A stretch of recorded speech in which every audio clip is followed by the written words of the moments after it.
Viral swimsuit walk ni Chelsea Manalo napansin ng fans. Bakit hindi siya tinitingnan ng ibang judges? Mainit na pinag-uusapan online ang viral video ng swimsuit walk ni Chelsea Manalo sa Miss Universe 2024, ngunit imbes na purong papuri, napansin ng mga netizens ang tila hindi pagtutok ng ilang judges sa kanyang performance. Sa nasabing clip, makikita si Chelsea na confident na rumarampa gamit ang kanyang signature tampisaw walk, ngunit may ilang judges na abala umano sa ibang bagay at hindi tumitingin sa stage. Dahil dito, marami ang nagtanong kung ito ang posibleng dahilan kung bakit hindi siya nakapasok sa top 12 sa kabila ng kanyang flawless performance.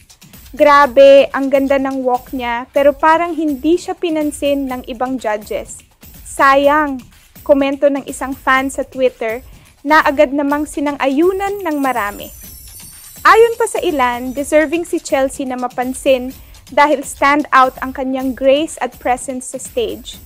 Bagamat nanatiling palaisipan ang eksaktong dahilan sa likod ng resulta, nanindigan ng mga fans na ginawa ni Chelsea ang lahat upang magningning sa kompetisyon.